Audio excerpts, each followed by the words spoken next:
चलो भाई, paper accounts का क्लास 11th जो आज हुआ, ठीक है।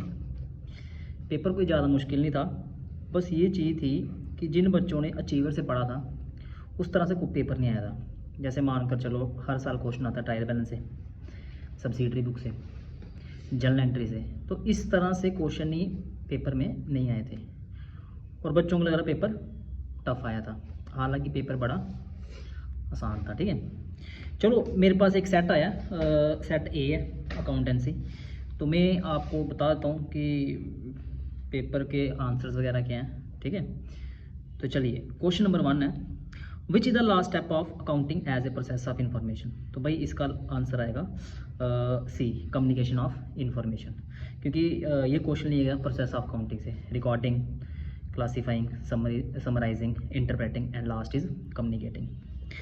नेक्स्ट है, information in financial reports is based on, कि कह रहा है कि जो फाइनेंशियल रिपोर्ट्स जो इन्फॉर्मेशन होती है वो किस पे बेस्ड होती है। फाइनेंस होता है which deals with the money, अब मनी के साथ डील है, तो इन तीनों में से पहला ऑप्शन इकोनॉमिक है, मैनेजर है, और मैनेजर ओपिनियंस है, मैनेजर ऑब्जर्वेशन है। तो दिमाग लगाओ क्या होगा भाई, ए पार्ट इकोनॉमिक ट्रांजेक्शन्स, ठीक है।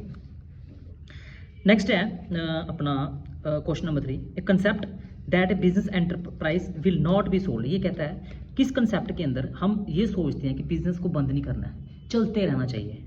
अब चलते रहना चाहिए तो इधर एक ही ऑप्शन दिख रही है, गोइंग कंसर्न कंसेप्ट, ठीक है। चलो क्वेश्चन नंबर 4 है कि the dash concept requires the accounting transactions should be free from the bias of account. कहता है कि हमें किस कंसेप्ट के अकॉर्डिंग जो ट्रांजैक्शन है लिखनी है अपनी बुक्स में, उसमें बायसनेस नहीं होनी चाहिए। बायसनेस होता है कि भेदभाव नहीं होनी चाहिए, दैट इज कॉल्ड ऑब्जेक्टिविटी। तो क्या ऑप्शन आएगा, ऑप्शन सी, ऑब्जेक्टिविटी, ठीक है। नेक्स्ट है question number 5, if wages paid for installation of new machinery. कहता है कि अब हमने नया मशीनरी इंस्टॉल की है और उसके ऊपर हम क्या कर रहे हैं, वेजेस पे कर रहे हैं, ठीक है भाई। कहता है is debited to wages account, और अगर आपने अकाउंटिंग रूल पढ़े हो वहाँ ये लिखा जाता है कि अगर एसेट के केस में खर्चे होते हैं तो वो शो नहीं होते हैं। तो यहाँ पर इन्होंने शो कर दिए, इन्होंने क्या कर दिया, डेबिट कर दिया वेजेस को, जबकि डेबिट होना था मशीनरी। इसका मतलब इस इंसान को अकाउंट्स के बारे में बिल्कुल भी नॉलेज नहीं है। तो जब इंसान को बुक्स के बारे में नॉलेज नहीं होती है, उसको बोलते हैं, जब किसी को रूल्स एंड रेगुलेशंस का पता ही नहीं होता है तो उसको कहा जाता है एरर ऑफ प्रिंसिपल। तो इसका ऑप्शन आएगा ऑप्शन बी। नेक्स्ट है question number 6, if the trial balance agrees. अब ये कहता है ट्रायल बैलेंस क्या करता है, एग्री कर जाता है। एग्री मतलब इसकी दो साइड्स होती हैं, एक डेबिट और एक क्रेडिट। कहता है एग्री करता है, मतलब टोटल बराबर आया था दोनों का।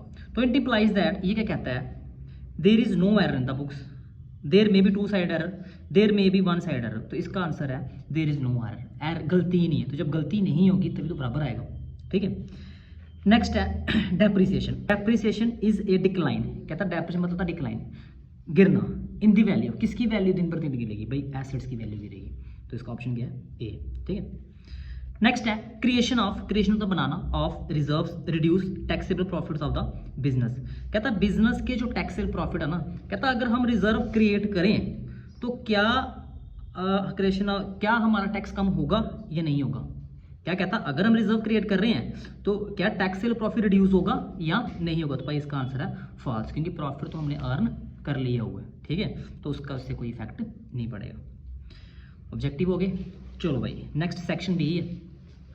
तो अब देखो सेक्शन बी में इसमें बताया हुआ है पास द जर्नल एंट्रीज। भाई ये जो क्वेश्चन है कई सेट्स में आया है, कई में नहीं आया है। तो इसमें पहला क्वेश्चन है जैसे Akbar start business with cash, ये बेसिक एंट्री, तो एंट्री बनेगी cash account year to capital account. Next है गुड्स सोल्ड टू अमर। अब देखो ये अमर को बेची है, गुड्स बेचे हैं, अब यहाँ कैश का जिक्र नहीं किया, तो इसका मतलब गुड्स बेचे हैं उधार पे। और आपने रूल पढ़ा होगा जब गुड्स उधार बेचते हैं तो कैश नहीं आता है, तो यहाँ बनेगा अमर टू सेल्स, ठीक है। नेक्स्ट गुड्स परचेज फ्रॉम अमर, अब एंथनी, अब गुड्स किससे खरीदे हैं भाई, एंथनी से खरीदे हैं, तो इसका आंसर बन जाएगा परचेज टू एंथनी। अब ये भी कैश ट्रांजैक्शन नहीं है, ये कौन सी है, क्रेडिट ट्रांजैक्शन, ठीक है। चलो भाई नेक्स्ट क्वेश्चन है question 10, give a specimen of an account. भाई इसका मतलब होता है कि अकाउंट्स के स्पेसिमेंस दो। जैसे इसका मीनिंग हो गया स्पेसिमेन का सैम्पल बैंक नोट, ठीक है, ए जर्नल, ए सिग्नेचर, 3 टर्म्स आती हैं इसके। पहली क्या है, सैम्पल बैंक नोट, दूसरा क्या है जर्नल।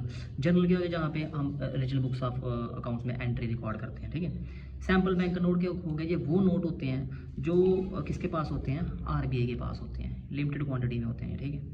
नेक्स्ट आता है जैसे सिग्नेचर्स। सिग्नेचर्स क्या हो गया, पर्सन सिग्नेचर, जो किसी एक पर्सन के सिग्नेचर जो कौन रखता है, बैंक रखता है या कोई ऑर्गेनाइजेशन रखती है, उससे हम क्या कहते हैं, स्पेसिमन ऑफ एन अकाउंट। किसी में से ये 3 वर्ड्स लिखे होंगे ना, तो कितने नंबर का क्वेश्चन है ये, 3 का, तो 3 में से 2 2.5 मिल ही जाएंगे, ठीक है। अब नेक्स्ट है question 11, operating profit earned bye Messrs ABC limited. उसने भाई प्रॉफिट अर्न की है। ऑपरेटिंग प्रॉफिट, पहले ये देखो क्या होते हैं प्रॉफिट, वो प्रॉफिट जो डेली रूटीन में हम कमाते हैं। जैसे मेरा काम है बुक्स बेचना, मैं बुक्स बेच के पैसा कमाऊंगा, दैट इज ऑपरेटिंग प्रॉफिट। एक दिन मैंने अपनी गाड़ी बेच दी, अब गाड़ी बेच के पैसा आ रहा है, तो वो मेरे बिजनेस का पैसा नहीं है, वो क्या नॉन ऑपरेटिंग प्रॉफिट, ठीक है। अब इसमें एक रूल लगता है, जैसे nominal, debit all expenses and losses, credit all income and gain. तो ये देखो जैसे प्रॉफिट है, तो प्रॉफिट कौन सा आ जाएगा भाई, ये है क्रेडिट साइड, ठीक है, 17 लाख। और दूसरा दिया नॉन ऑपरेटिंग इनकम, तो ये भी क्रेडिट साइड आएगी, क्योंकि प्रॉफिट इनकम दोनों ऐड हो जाएंगी। और नॉन ऑपरेटिंग एक्सपेंसेस कितने हैं, 3,75,000। तो इन दोनों को ऐड करके ये 3,75,000 हमने क्या करना था, माइनस करना था, तो तुम्हारे पास क्या आया था, नेट प्रॉफिट। अब नेट प्रॉफिट का मतलब होता है माइनस करना। नेट का मीनिंग हो गया, जब भी वर्ड नेट आता है, नेट का मतलब कुछ ना कुछ माइनस करना। अब यहाँ क्या माइनस करना, यहाँ माइनस करेंगे एक्सपेंसेस, ठीक है। नेक्स्ट क्वेश्चन नंबर 12 है, इसमें क्या है, purpose of preparing trading and profit and loss account. कि देखो भाई हम कोई भी काम करते हैं, उसके पीछे कोई ना कोई टारगेट रहता है, कोई ना कोई पर्पस रहता है, ठीक है। तो यहाँ पे कह रहा है कि हम why we prepare trading account. भाई ट्रेडिंग अकाउंट से हम फाइंड आउट करते हैं कि हमने प्रॉफिट कितना कमाया। प्रॉफिट 2 तरह के होते हैं, एक ग्रॉस और एक नेट। अब नेट प्रॉफिट हम फाइंड करते हैं प्रॉफिट लॉस से, और ग्रॉस कहाँ से फाइंड करते हैं, ट्रेडिंग में। अब दोनों में फ़र्क क्या है, देखो ट्रेडिंग अकाउंट में हम एक्सपेंसेस रिकॉर्ड करते हैं, वो एक्सपेंसेस जो रॉ मटेरियल के साथ डील करते हैं, और प्रॉफिट में लॉस में वो एक्सपेंसेस रिकॉर्ड करते हैं जो सेल के साथ रिकॉर्ड करते हैं। तो ट्रेडिंग बनाने का मेन मकसद ये है कि अपने खर्चे को माइनस करे बिना हमने कितना प्रॉफिट कमाया, दैट इज ग्रॉस प्रॉफिट। और जब हम खुद के खर्चे माइनस कर देंगे, दैट इज इनडायरेक्ट एक्सपेंसेस, वो माइनस करने के बाद हमने कितना प्रॉफिट कमाया, दैट इज नेट प्रॉफिट। चलो भाई नेक्स्ट क्वेश्चन क्या है अपना, सेक्शन सी, 4 मार्क्स ईच। कहता है when should be revenue recognised. Recognise होता है कि हम रेवेन्यू कब मिलेगा, रिकॉग्नाइज, ठीक है। तो कहता है कि हमने इसमें अपना जो है ट्रांजैक्शन कब रिकॉर्ड करनी है, इसका मतलब ये है। तो ये कहता है कि ये तभी ट्रांजैक्शन रिकॉर्ड करेंगे रेवेन्यू रिकॉग्नाइज की, जब हमने जब सेल की, जब हमने सामान को बेचा, चाहे वो कैश पे बेचा, चाहे वो उधार पे बेचा, जैसे बेच दिया तो हम ट्रांजैक्शन रिकॉर्ड कर देते हैं, that is called as revenue recognised. अब कहता है एक्सेप्शन क्या है इसकी। एक्सेप्शन का मतलब क्या होता है कि यहाँ पर ये रूल अप्लाई नहीं होगा। अगर हमने किसी को बोला तू मुझे एडवांस पैसा दे दे, मैं तुझे फ्यूचर में सेल करूँगा, अब सेल फ्यूचर में कर रहे हैं, पैसा एडवांस में ले रहे हैं, दैट इज कॉल्ड एज, उसकी एक्सेप्शन आ गई, खत्म, ठीक है। सिंपल था, कोई ज़्यादा वो नहीं था मुश्किल। Next, role of accounting in modern business world. Accounting का रोल क्या भाई, कुछ नहीं है, सिंपल सा है। हमें ईजिली हम फाइंड कर सकते हैं कि बिजनेस से पिछले साल में कितना प्रॉफिट कमाया, जहाँ पिछले साल से कितना प्रॉफिट कमाया, जहाँ उसकी स्ट्रैटेजीज क्या है आने वाली, तो सारा अकाउंटिंग की हेल्प से हम फाइंड कर सकते हैं। या किसी ने कंपनी में पैसा इन्वेस्ट करना है, उसकी शेयर वैल्यू देखेगा, ठीक है। नेक्स्ट है rectifying the following errors. Error क्या हो गया, गलती, रेक्टिफाई तो ठीक करना। क्वेश्चन नंबर 15, ये कहता है क्रेडिट सेल टू मोहन को मैंने सामान बेचा है। भाई वेरी सिंपल, देखा जाए आपकी तरफ से यह रेक्टिफिकेशन ऑफ एरर, बट है वो सिंपल है। और कहता है जब मैंने सामान बेचा मैंने एंट्री नहीं रिकॉर्ड की, तो गलती ये रिकॉर्ड नहीं की है, तो रिकॉर्ड कर दो, simple entry, Mohan to sales. अगली भी यही है, क्रेडिट परचेज फ्रॉम रोहन, हमने रोहन से गुड्स तो खरीदे हैं बट रिकॉर्ड नहीं की है, गलती क्या हुई, मैंने एंट्री रिकॉर्ड की, तो रिकॉर्ड कर दो, क्या है ये entry, purchase to Rohan. Next, goods return to Rakesh, मैंने राकेश को गुड्स रिटर्न किए, मैंने किए, इसका मतलब, और ये रिकॉर्ड नहीं किया, इसका मतलब मैंने पहले परचेज की होगी तभी तो रिटर्न कर रहा हूँ, तो इसकी एंट्री बन जाएगी Rakesh to purchase return, simple. अगली है goods return from Mahesh, Mahesh ने मुझे रिटर्न की है, इसका मतलब मैंने सेल की होगी, ऐसे सेल क्रेडिट साइड आता है, तो वाइस वर्सा हो जाएगा, सेल रिटर्न टू मोहन, खत्म। नेक्स्ट क्वेश्चन 16, ये भी आसान था, रेवेन्यू रिजर्व। इसमें देखो रेवेन्यू का मतलब क्या होता है कि अपने बिजनेस से कोई पैसा कमाना, तो कमा लिया। अब रिजर्व होता है प्रॉफिट में से कुछ पैसा साइड पर रख देना ताकि फ्यूचर में काम आए, उसको क्या कहते हैं हम, क्या, रेवेन्यू रिजर्व। और इसी को कहा जाता है रिटेन अर्निंग, जो हमारे बिजनेस में टॉपिक भी है। और नेक्स्ट है कैपिटल रिजर्व। कैपिटल रिजर्व होता है कि प्रॉफिट में से कुछ पैसा क्या करना, एक साइड पर रख देना, एक रिजर्व क्रिएट कर देना, और यही पैसा फ्यूचर में यूज़ करना री इन्वेस्टमेंट के लिए, जहाँ कोई इमरजेंसी पड़ गई है बिजनेस में, ठीक है। नेक्स्ट क्वेश्चन आसान है भाई, अपना डेप्रिसिएशन बनानी, इसका अकाउंट बनाना, मशीनरी अकाउंट बनाना है, ट्रक अकाउंट, ठीक है, 4 साल का, सिंपल है। 15 साल की, पहले साल की डेप्रिसिएशन लगनी थी अक्टूबर से मार्च तक 6 महीने की, फिर 1 साल की लगनी थी, 10-11 की लगनी, 10-11 6 महीने, 11-12 की लगनी, 2011-2012 की 1 साल की, 2012 से 2013 की लगनी थी 2 साल के आगे, फिर लास्ट लगनी थी ना जो डेप्रिसिएशन 1 अप्रैल से 31 दिसंबर तक लगनी थी। तो कितने महीने बने? 9 महीने बने, सिंपल। पहले लगनी 6 महीने की, फिर 2 साल की, फिर लास्ट कितने लगनी थी, सिंपल था ये भी।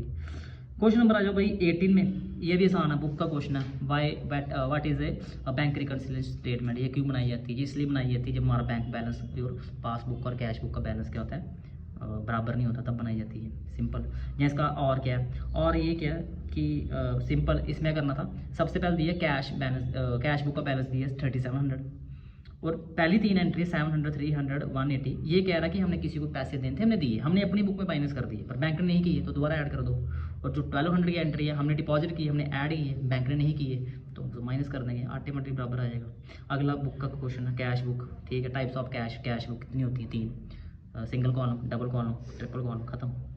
ये बुक का क्वेश्चन है। व्हाट आर फाइनेंशियल स्टेटमेंट यही होगी, trading profit loss account, balance sheet, ठीक है, इजी क्वेश्चन था, बुक का क्वेश्चन है।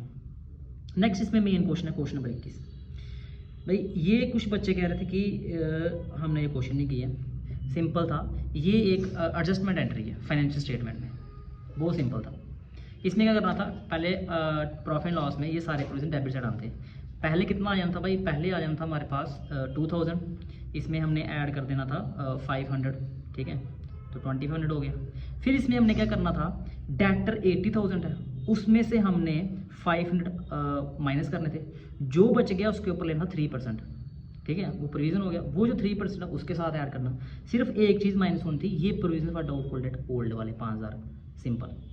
और इसी में बैलेंस शीट में क्या करना था, डेटर में से न्यू बैड डेट और न्यू प्रोविजन माइनस कर देने थे। एक 500 है तो एक 3% जो भी आया होगा। बाकी अगला क्वेश्चन ये आसान था, क्वेश्चन 22, क्या है इसमें, डबल कॉलम कैश बुक बनानी है, एक कैश का अकाउंट बन जाएगा और एक बैंक का। यहाँ उसके साथ ये लेजर आसान है, ठीक है। लेजर कब बनता है, अपना जर्नल एंट्री के बाद पोस्टिंग ही करनी थी, फॉर्मेट पूछा उन्होंने, अपने से कोई हाइपोथेटिकल एग्जांपल लेके आप लेजर बना देते। और 23 क्वेश्चन बहुत आसान, जैसे मशीनरी है, फाइनेंशियल स्टेटमेंट बनानी, profit trading and profit loss account और बैलेंस शीट। तो मशीनरी है कहाँ जाएगी, एसेट साइड चले जाएगी बैलेंस शीट में, डेटर है एसेट साइड, ड्राइंग है लाइबिलिटी में कैपिटल से माइनस हो जाएंगे, परचेजेस है भाई कहाँ जाएगी, ट्रेडिंग में, वेजेस है डायरेक्ट एक्सपेंसेस कहाँ जाएगा, ट्रेडिंग में। उस तरफ कैपिटल है, मैंने कहा था कैपिटल से ड्राइंग माइनस होती है, तो कहाँ पे लाइबिलिटी से, bills payable liabilities, creditors liabilities, sales भाई ट्रेडिंग होगी क्रेडिट साइड, ठीक है। सन्ड्री एक्सपेंसेस अब स्पेसिफाई नहीं किया कि कुछ में, तो ये सारे हम लेते हैं प्रॉफिट एंड लॉस अकाउंट में। रेंट एंड टैक्सेस, टैक्स पे करेंगे, कब पे करेंगे, सामान तैयार होने के बाद, ठीक है। कैरेज इनवर्ड भाई ये ट्रेडिंग में आ जाएगा। बैंक मेरा पैसा पड़ा है तो एसेट। ओपनिंग स्टॉक भाई ये डेबिट साइड, कहाँ पे, ट्रेडिंग अकाउंट की। और लास्ट क्लोजिंग स्टॉक ये 2 जगह पे आएगा, एक debit side, sorry credit side of trading, और यही आ जाएगा कहाँ पे, बैलेंस शीट की एसेट साइड, तो बराबर आएगा आंसर। तो और वाला उसमें एडजस्टमेंट थी, तो मुझे लगता नहीं किसी ने ये वाला किया होगा। 99.9% बच्चों ने ये इन दोनों और में से फर्स्ट वाला किया होगा, वो ईजी था। तो किसी को डाउट है आप प्लीज़ मैसेज कर देना, तो कोई भी ऑब्जेक्टिव है कोई अदर सेट का तो मैं आप तक ये पहुंचा दूँगा, ठीक है। Thanks a lot.